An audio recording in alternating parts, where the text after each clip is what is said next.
Hi, Tom Cole for Buckeye Broadband BCSN, and welcome into another edition of It Matters to Toledo. And before I introduce my good friend who's an incredible artist, I want to hold up one of his paintings so we can kind of get this framed up okay. And Eric is taking care of us. You can take a look.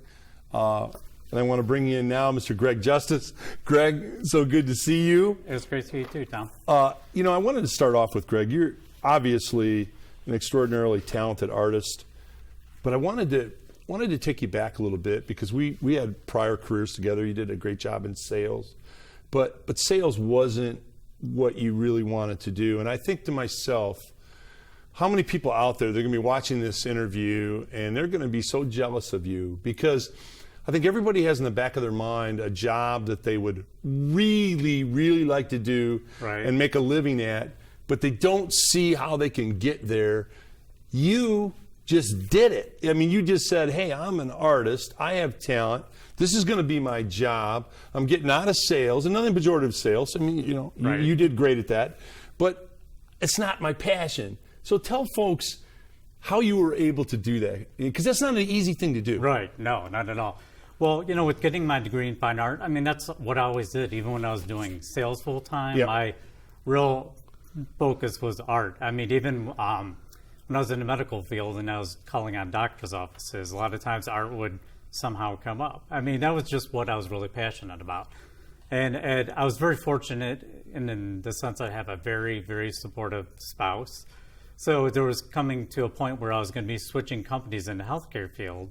And my wife, you know, who's much smarter than me, which is pretty easy. I have the same situation in my house. So she was just like, you know, you've been selling a lot of your art and doing really well. I mean, you should just be doing this full time. She knows I was passionate about it. And she said, why don't I work full time as a nurse and you do your full time art thing? And we made that switch 3 years ago and we just did it. I mean, it's scary because you really get set on income and we're also focused on the job and not necessarily what we love to do. Right. So it was a matter of you just, you know, have a plan and you implement the plan and you just have to go for it. I mean, life's just too short. Right. You just got to do it.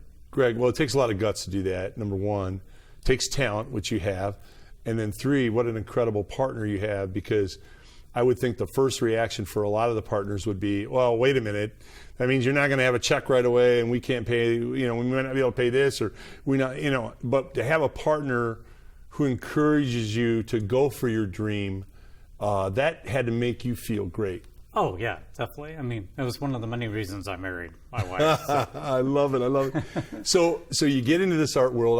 We're great Facebook friends. We've been friends before Facebook, but I see that you do your painting parties, which I think are so cool. Oh, tell folks what you do at your painting parties. Right.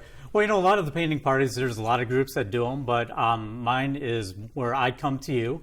And it's usually groups of anywhere from, I've done them up to 74 people, and I've done groups of 6. But basically, it's just teaching people how to do like a 16 by 20 painting, you know, step by step in about 2.5 hours. And I would say the 3 main things I always hear is I can't draw a straight line, I can't draw a stick figure, and you always put the disclaimer in, I am not an artist. I don't know if they think I'm going to ridicule them or what, but there are it's really more of a social thing, really more so than an art class. So it's an opportunity for, you know, groups to get together and just do a painting and just kind of hang out. They're just a ton of fun. But Greg, you must open doors. I mean, it has to be good to you internally to see that you're opening up a creative door for people, because I see the pictures that the people paint at your painting parties, and actually, even for the people putting the disclaimer out, they're not artists, they turn out pretty well. Right. So these people have to feel pretty good about themselves, and some of them may say, hey, I'm going to continue to paint. Does that happen? Oh, yeah, for sure. And I always tell them, you know, a lot of times they are in complete shock that they actually did a painting and it came out good. Right. So once they get over the shock, you know, I encourage them, you know, just keep doing it. Keep taking, you know, different painting classes with different instructors. We all bring something to the table to teach you. And I'm like, it's only painting. Painting should be fun. I think for some reason, as we get older, we just have this misconception that painting is this Right. serious thing. Like, I don't know. Van if they Gogh. Think, yes. Hey, like, it's not a Van Gogh. I don't know if they think I'm in my art studio weeping while I'm painting or what. Trying to saw an ear off while you're painting the right. picture. Right. But it's a fun, Right. thing. It's very therapeutic. It's just, we're all in the grind, running around crazy with our lives. I mean, it's a chance just to kind of throw some paint on the canvas and see what happens. Greg, that is so insightful in art because, Andy Warhol, took a picture of an apple, sitting on an apple, and suddenly Right. a Campbell's soup can became an artistic classic. John Lennon's bag art, I always loved that. Right. Talk about stick drawings.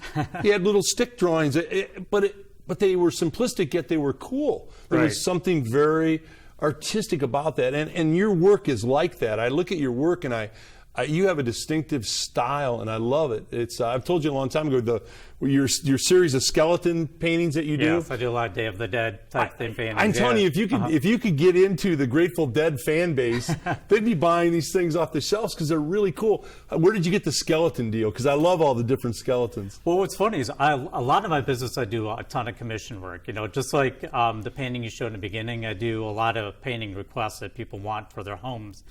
So the one painting that a woman had requested me to do was she wanted to combine the Day of the Dead theme, Right. The Hispanic holiday, Right. along with a balloon festival that was in Arizona.